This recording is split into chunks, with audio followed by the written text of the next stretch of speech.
Sebetulnya ini tahun ke-6 Pak Jokowi.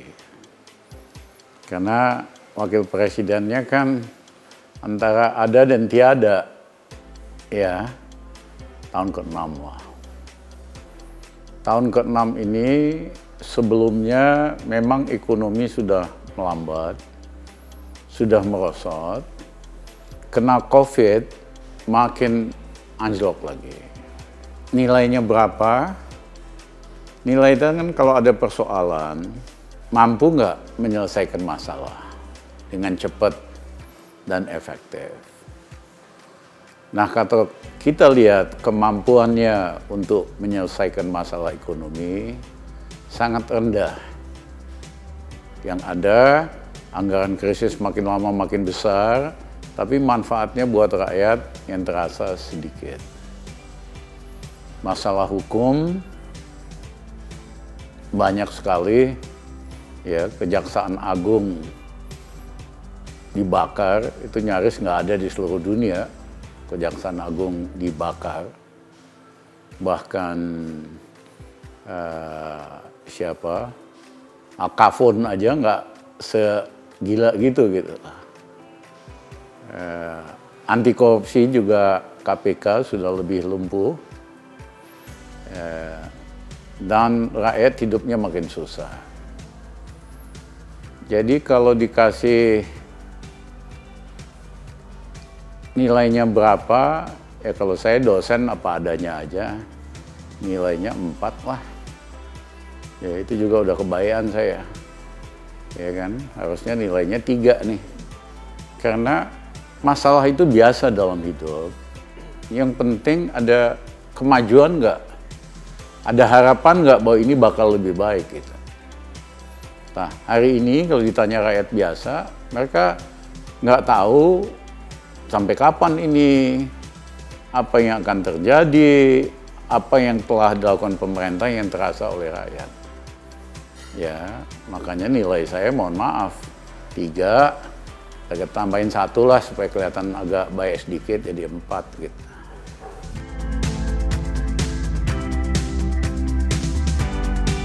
Ya kalau saya sih indikatornya sederhana, setiap upaya untuk membantu rakyat kecil, rakyat yang nggak mampu, seperti BLT dan lain-lain itu bagus. Karena rakyat kita memang lagi susah betul.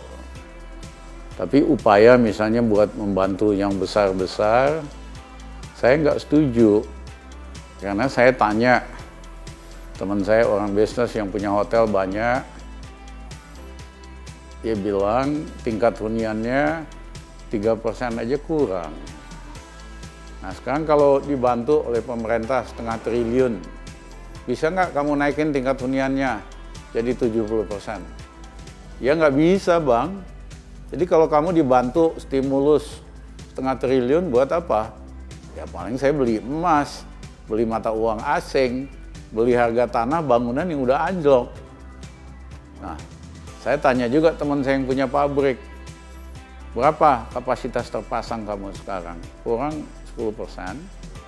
Kasih uang 0,5 triliun, mampu nggak kamu naikin ke normal 90%?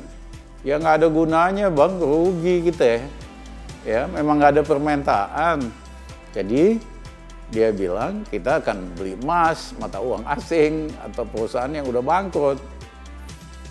Jadi tidak nolong kalau dikasih sama yang gede-gede. Yang penting itu justru yang kecil, menengah. Karena mereka itu yang membuat ada permintaan. Ya. Dan kalau ada permintaan, otomatis nanti industri hidup gitu loh, mulai hidup lagi. Tapi kalau permintaannya aja kagak ada. Nah permintaan nggak ada itu karena daya beli rakyat memang udah kepukul sekali karena krisis ini. Tapi yang juga penting karena tambahan kredit dari Januari sampai Oktober ini hanya 3%. Tahun 2019 hanya 6%. Kalau ekonomi normal, pertambahan kredit itu 15-18%. Jadi 3% ini kecil banget, super kecil. artinya nggak ada banyak uang beredar di masyarakat. Kenapa bisa demikian? Itu akibat Indonesia sudah masuk debt trap, perangkap hutang. Utangnya udah terlalu besar, sehingga untuk membayar bunganya saja harus minjem, seperti yang terjadi hari ini, atau istilahnya primary balance-nya negatif. Yang kedua, setiap kali dia nerbitin surat utang untuk bisa bayar utang, dia nyedot likuiditas dari masyarakat. Karena bunganya 2% lebih mahal dari deposito. Dan dijamin 100%. Kalau di bank kan yang dijamin hanya 2 triliun per nasabah per bank. Kalau beli surat utang negara, mau 1 triliun, 3 triliun, 100% dijamin. Itulah yang menyebabkan setiap pemerintah nerbitin surat utang negara, pindah nih sepertiga dari likuiditas dana ke SUN. Akibatnya di masyarakat itu nyaris nggak ada uang yang beredar. Hanya 3% tambahannya. Inilah yang memukul daya beli. Jadi kalau mau perbaiki ekonomi Indonesia, pompa dulu daya beli yang menengah bawah. Ya, yang kedua, naikin likuiditas di dalam ekonomi. Tidak dengan cara nyedot terus-menerus untuk bayar hutang. Ada caranya. Ya, misalnya waktu saya Menko zaman Gus Dur, kami masuk pertumbuhan ekonomi hanya minus 3%. 21 bulan kita naikin menjadi 4,5%, total 77,5%. Caranya kita pompa daya beli, kami naikkan gaji pegawai negeri, ABRI, sipil, dan pensiunan 125%. Belum pernah terjadi dalam sejarah Indonesia. Dalam 24 bulan. Akibatnya pegawai negeri ini punya daya beli, sektor retail hidup lagi. Kemudian kami hapuskan hutang dari kredit usaha tani. Kredit usaha tani zaman Habibie, banyak yang macet. Petani diuber, tanahnya hanya setengah hektar, 3/4 hektar, hutangnya hanya 4 juta, diuber mulai oleh camat, oleh polisi, tanahnya mau disita. Akhirnya saya datang sama Gus Dur, Gus, kita udah gila apa? Seandainya kita sita semua nih tanah jadi tanah negara, kita mau ngapain? Gus Dur bilang bener juga. Gimana caranya? Udah kita hapusin aja utangnya 26 triliun. Bunga berbunga. Loh, itu kan melanggar hukum. Nggak boleh hapusin utang segitu gede. Saya bilang, saya yang tanda tangan, saya yang tanggung jawab. Kalau ada apa-apa, tangkap aja Rizal Ramli. Ya, istilahnya pemimpin tuh harus pasang badan.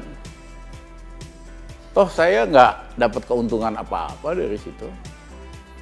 Nah, kita hapuskan 26 triliun, petani jadi semangat lagi buat nanem.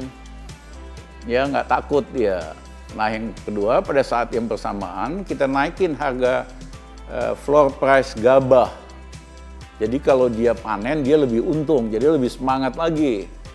Sehingga tahun itu, pertanian kita itu bumper year namanya, tahun panen bagus. Ya, petaninya senang, happy, makanya kita nggak import selama pemerintahan Gus Dur, nggak ada import beras dan import pangan. Ya, ini sederhana, tapi pemerintah ini gini aja kagak dilakuin. Nah, yang ketiga adalah usaha kecil macet semua, kebanyakan masuk kategori 5. Saya definisikan kecil itu kalau ada pengusaha minjem maksimum 1 miliar di bank. Saya panggil direksi bank-bank. Saya tanya, banyak nggak yang kena macet total kategori 5? Ya hampir semuanya macet, Pak.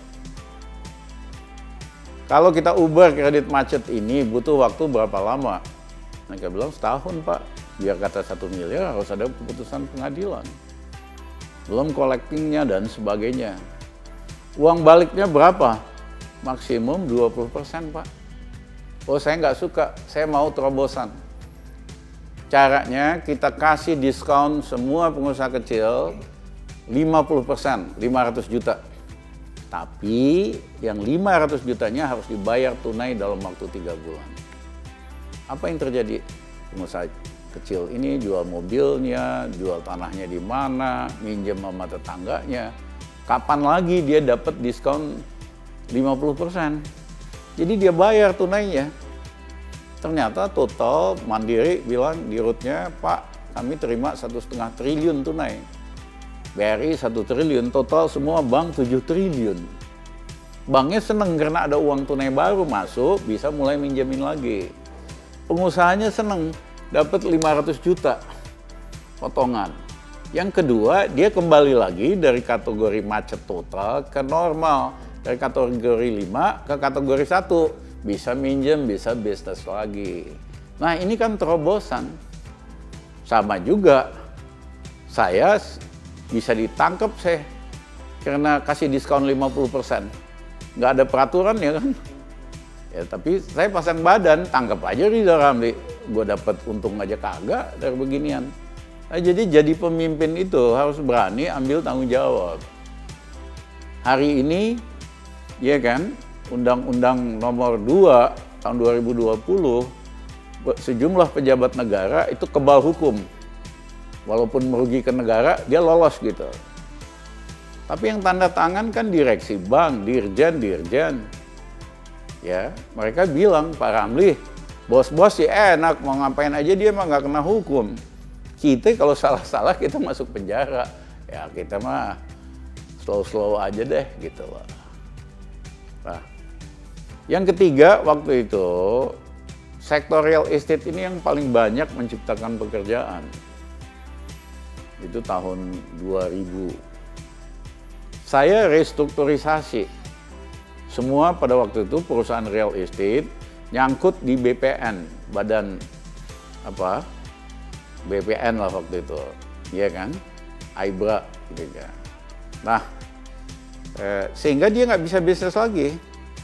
Saya turunin bunganya. Dari tadinya tinggi, bunga kreditnya 60%, waktu krisis saya turunin ke normal 15%. Kemudian loan-nya saya stretch. Tadinya 7 tahun, saya jadiin 10 tahun, dan sebagainya.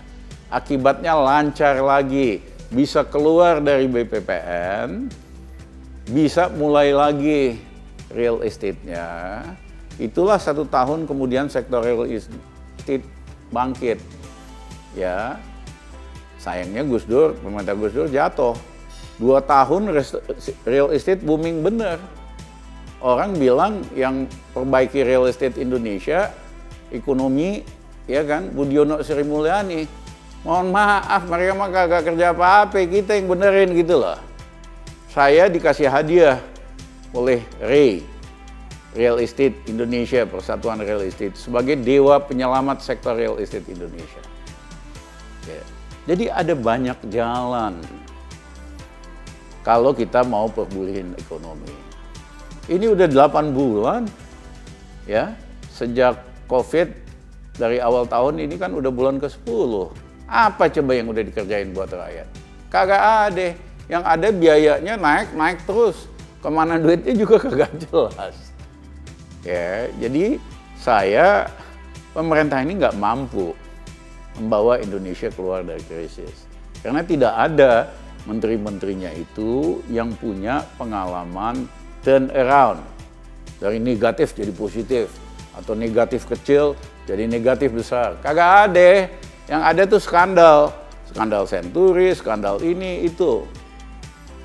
Nah, tidak banyak juga yang punya pengalaman turn around korporasi. Perusahaan jelek BUMN dari hancur negatif, naikin. Nyaris kagak ada. Saya berkali-kali. Jadi pemimpin Bulog, tadinya rugi, 1 tahun pertama saya pegang untung 5 triliun. Jadi Preskom Semen Gresik, tadinya untungnya hanya 800 miliar, naik 400%, 3,2 triliun dalam 2 tahun. Preskom Bank BNI, 1 tahun doang, untungnya naik 87%, paling tinggi dari semua bank nasional. Banyak lain-lain. Cuman Rizal Ramli nggak pernah kaya, karena cuma dia dapat honor sebagai Preskom doang, ya kan? Gaji tok, kita kan nyolong nggak ada, korupsi kagak ada, ya. Nah, Kalau dilihat, ditanya siapa dari anggota kabinet di situ yang punya kemampuan turn around ekonomi makro, kagak ada. Siapa yang punya pengalaman turn around korporasi perusahaan? Nyaris nggak ada berapa. Berapa itu pun bisnis KKN, ya bukan bisnis biasa. Jadi kalau saya lihat itu, ya, sulitlah pemerintah ini untuk membawa Indonesia keluar dari krisis.